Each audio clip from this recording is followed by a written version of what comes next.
Mummy जी, ये देखिए, मैं आपके और मेरे लिए ये साड़ियाँ लाई हूँ।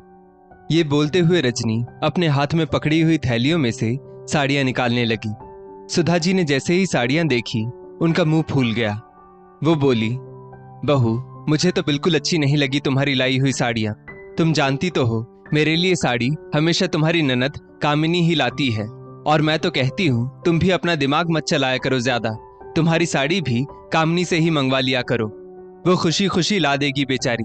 तुम देखती तो हो वो कितना करती है इस घर के लिए, और उसकी पसंद भी हमेशा से अच्छी रही है। रजनी बहुत प्यार से अपनी सास और अपने लिए साड़ी लाई थी, मगर सुधा जी के मुंह से ये बात सुनकर रजनी का दिल फिर एक बार खट्टा हो गया। रजनी की शादी के बाद वो पहली बार खुद से कुछ खरीद कर लाई थी, मगर वो भी उसकी सास को पसंद नहीं आया। जबकि रजनी के मायके में तो सब रजनी की पसंद पर नाज करते हैं, पर यहाँ ना जाने मम्मी जी को मेरी पसंद क्यों पसंद नहीं आती। यही सोचते सोचते रजनी को उस दिन की बात याद आ गई, जब रजनी अपनी सास और ननद के साथ बैठी हुई थी और बाहर चूड़ियां बेचने वाला आया था। सुधा जी बोली, कामिनी, मुझे चूड़ियां खरीदनी है, चल बाहर से चूड़ियां ले लेते हैं। रजनी भी दोनों के साथ बाहर गई। रजनी को लाल रंग की चूड़ियां बहुत पसंद आई और कामिनी को गुलाबी। सुधा जी तब भी यही बोली, कामिनी गुलाबी कह रही है तो गुलाबी ही खरीद लेती हूँ। आखिरकार अब तक कामिनी की पसंद का ही तो पहनती आई हूँ। फिर सुधा जी बोली, कामिनी, तेरे लिए भी चूड़ियां खरीद ले बेटा, तूने भी तो पुरानी चूड़ियां पहन रखी हैं। कामिनी बोली, हाँ मम्मी, बहुत समय से नई चूड़ियां नहीं खरीदी हैं। सुधा जी ने जबरन बेटी के लिए भी नई चूड़ियां खरीद ली, मगर रजनी से किसी ने एक बार भी नहीं पूछा कि क्या उसे भी चूड़ियां चाहिए। रजनी ये माँ बेटी का ड्रामा अपने घर में कई दफा देख चुकी थी। उतने में सुधा जी के मोबाइल की घंटी बजी और रजनी की तंद्रा टूटी। उनकी बेटी कामिनी का ही फोन था। कामिनी का फोन आया नहीं कि सुधा जी बोल पड़ी, हो सके तो शाम को घर आ जा बेटा, तेरी भाभी ना जाने कहां से साड़ियां उठा लाई है जो बदलवानी पड़ेंगी। शाम को तू आ जाती तो तेरी भाभी के साथ जाकर बदलवा देती। ये सब सुनकर रजनी उदास हो गई। रजनी की शादी को 1 साल से ऊपर हो चुका था, मगर अभी भी घर में सासू मां के मुंह पर हमेशा उनकी बेटी कामिनी का ही नाम रहता।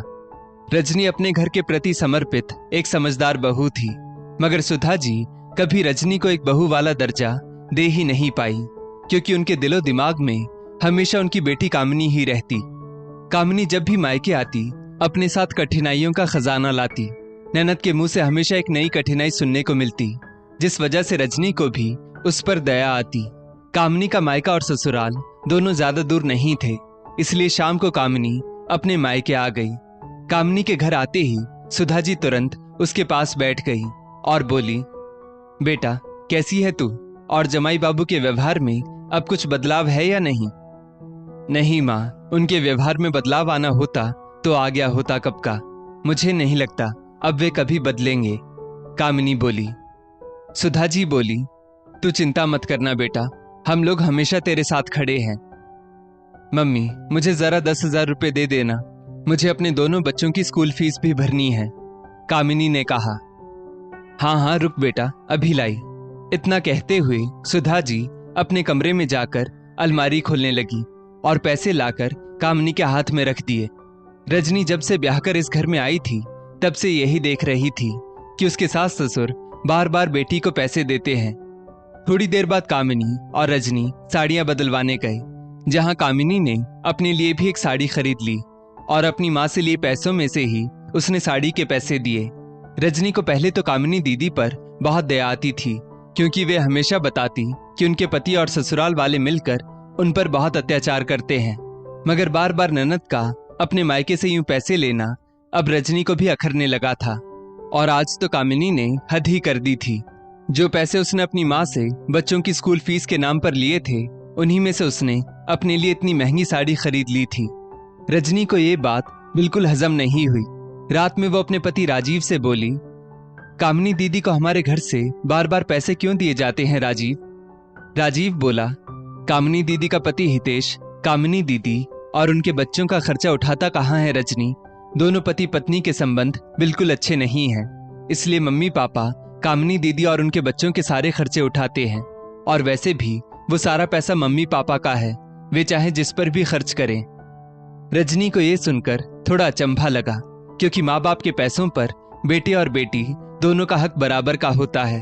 अगर बेटी दुखी है तो उसके प्रति फर्ज निभाना माँ बाप का कर्तव्य है, किंतु अपने बेटे के लिए पैसे बचाना भी तो उनका फर्ज है।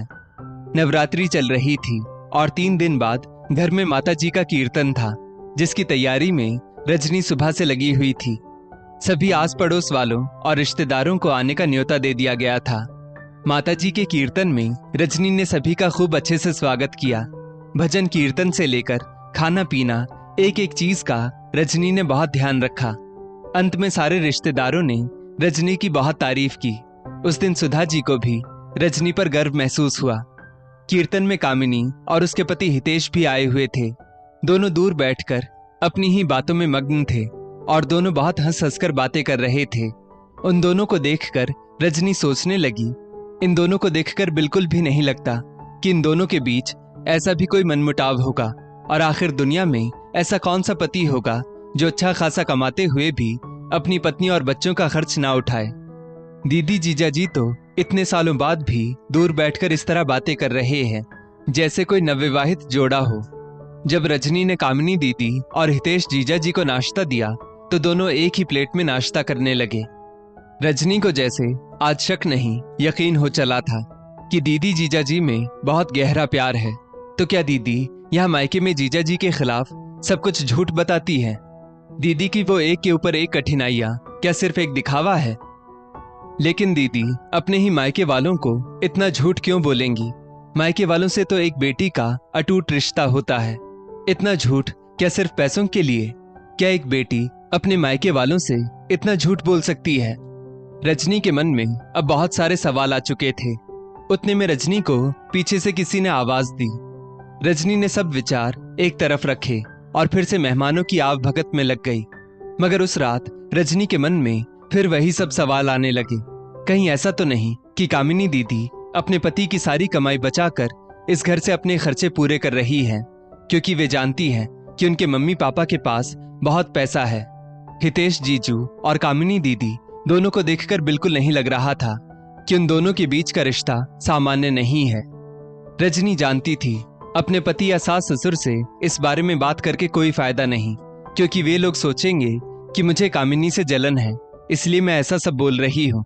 वैसे भी एक बेटी के बारे में उसके माँ पापा कभी गलत क्यों सोचेंगे?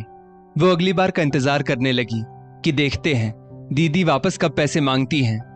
दूसरी ओर रजनी की सास सुधा जी के व्यवहार में काफी बदलाव आ चुका था।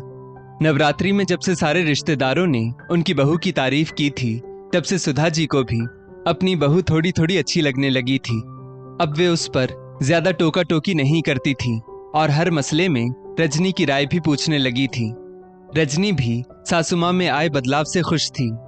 थोड़े ही दिन बाद कामिनी ने अपनी माँ सुधा जी को फोन किया और बोली, मम्मी राजीव से कहो जल्दी से मेरे नंबर पर 10,000 गूगल पे कर दे। बिजली का बिल ना भरने की वजह से बिजली वालों ने हमारे घर की लाइट काट दी है। सुधा जी ने फोन रखकर राजीव से तुरंत 10,000 कामिनी को गूगल पे करने के लिए कहा। रजनी बोली, रुको राजीव, पहले मेरी ये बात सुन लो। फिर रजनी सुधा जी से बोली, मम्मी जी ये तो बहुत गलत हो रहा है कामिनी दीदी के साथ। उनकी शादी को 10 वर्ष हो गए हैं और अगर उनके पति और कामिनी दीदी का रिश्ता इतना ही खराब चल रहा है तो दीदी को ऐसे पति के साथ रहने की क्या जरूरत है?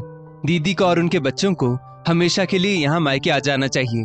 वैसे भी उनका सारा खर्च हम ही तो उठाते हैं और हमें उनके पति के खिलाफ कंप्लेन भी करनी चाहिए। ऐसे आदमी के साथ रहकर दीदी का क्या फायदा, जो ना दीदी को प्यार देता है और ना पैसे। मैं तो कहती हूँ मम्मी जी, हमें उन दोनों का तलाक करवा देना चाहिए। कम से कम कामिनी दीदी का ऐसे आदमी से पीछा तो छूटेगा और दीदी हमेशा यहाँ मायके में रहेंगी तो उन्हें हमारा सपोर्ट भी मिलता रहेगा। वहाँ दूर बैठे बैठे ना जाने बेचारी कितनी परेशान होती होंगी और कितनी ही बातें हमसे कह भी नहीं पाती होंगी। सुधा जी को भी अपनी बहू की बात बिल्कुल सही लगी और वे बोली, हाँ बहू तुम बिल्कुल सही कह रही हो। वैसे भी कामनी पहले से इतनी दुखी है, जब भी फोन करती है रोती रहती है। बेचारी को एक पल के लिए भी सुख नहीं मिला उस आदमी से। ऐसे निर्लज आदमी के साथ रहने से क्या फायदा जो मेरी बेटी को हर पल नीचा दिखाता है। रुको मैं अभी फोन लगाती हूँ कामिनी को और कह देती हूँ कि हमेशा के लिए छोड़ दे ऐसे पति को। काश ये बात पहले ही मेरे दिमाग में आ गई होती तो मेरी बेटी को इतने दुख नहीं देखने पड़ते। हमें पहले ही अपनी बेटी और नाते नातिन को यहाँ ले आना चाहिए था। सुधा जी ने कामिनी को फोन किया तो वहां से कामिनी और हितेश एक दूसरे के सामने मुस्कुराने लगे और हितेश बोला, लगता है पैसे भेज दिए होंगे तभी फोन आया है तुम्हारी मम्मी का। कामिनी ने खुशी से फोन उठाया और बोली, हाँ मम्मी, पैसे भेज दिए क्या? सुधा जी बोली, बेटा तू और बच्चे हमेशा के लिए यहाँ आ जाओ। ऐसे निर्लज आदमी के साथ क्यों रहना जो तुम्हें इतने कष्ट देता हो। कामिनी ये सब सुनकर स्तब्ध रह गई और बोली, मम्मी ये क्या कह रही हो तुम? समाज क्या कहेगा? आस पड़ोस के लोग क्या कहेंगे? मुझ में इतनी ताकत नहीं कि मैं जमाने का सामना करूं और सभी को दलीलें दूं, इसलिए मुझे नहीं आना मम्मी मायके। सुधा जी बोली, बेटा जमाने भर को दलीलें देने के लिए हम जो बैठे हैं, तुम्हें कोई जरूरत नहीं किसी के आगे अपनी सफाई देने की। बस अब बहुत हुआ। तू एक पल भी नहीं रहेगी ऐसे आदमी के साथ जिसने तेरे साथ इतनी बदसलूकी की है। दरअसल गलती हमारी ही थी जो सब कुछ जानते हुए भी तुझे ऐसे आदमी के साथ रहने दिया। वैसे भी जब से तेरी शादी हुई है तब से तेरा और बच्चों का सारा खर्च हमने ही उठाया है। यही खर्च हम तुझे हमेशा अपने पास रखकर भी तो उठा सकते थे। वो तो आज बहू ने ये बात सुझाई तब मुझे ख्याल आया कि तू इतने सालों से ऐसे आदमी के साथ क्यों रह रही है। बस अब तू घर आ जा। कामिनी ये सब सुनकर घबरा गई और समझ गई कि इससे पहले कि माँ को सब सच पता चल जाए मुझे फोन रख देना चाहिए। कामिनी बोली, मम्मी मैं मायके नहीं आ सकती, मैं तुमसे बाद में बात करती हूँ, चलो फोन रखती हूँ। कामिनी के फोन रखने के बाद हितेश बोला, क्या हुआ, पैसे आ गए क्या? कामिनी बोली, पहले की बात और थी हितेश, अब वहां मेरी भाभी आ चुकी है जिसने शायद हमारी ये चालाकी पकड़ ली है। अब हमारे पास कोई पैसे वैसे नहीं आने वाले। हमारी भलाई इसी में है कि अब हम वहां से पैसे ना लें। इसके बाद कुछ दिनों तक तो कामिनी मायके भी नहीं आई। अब तो रजनी को पूरा यकीन हो चुका था कि कामिनी झूठ ही बोलती थी और चोरी पकड़े जाने पर अब उसने यहाँ आना भी छोड़ दिया था। सुधा जी ने आज कामिनी को अपनी कसम देकर घर बुलाया तो कामिनी अपने मायके आई। सुधा जी बोली, कामिनी मेरे फैसले पर तूने विचार किया या नहीं? कामिनी बोली, मम्मी अब हितेश में धीरे धीरे बदलाव आ गया है। मेरी हमेशा के लिए मायके चले जाने की धमकी सुनकर वो घबरा गया है और अब वो मुझे पैसे भी दे रहा है। इतना कहते हुए उसने चोर निगाहों से रजनी की तरफ देखा। रजनी वहीं खड़ी खड़ी मुस्कुरा रही थी। सुधा जी जब कुछ काम से बाहर गई तो रजनी बोली, कामिनी दीदी, एक बेटी का अपने मायके से अटूट रिश्ता होता है क्योंकि उसने वहां अपनी जिंदगी के 20-22 वर्ष बिताए होते हैं। अपने मायके वालों से झूठ बोलने के बारे में एक बेटी सोच भी नहीं सकती, मगर कुछ लोग लालच में कुछ भी कर सकते हैं। ये बात अब समझ में आई मुझे। कामिनी बोली, रजनी प्लीज ये बात मेरे माता पिता या भाई किसी को मत बताना, उन सबका मुझ पर से विश्वास उठ जाएगा।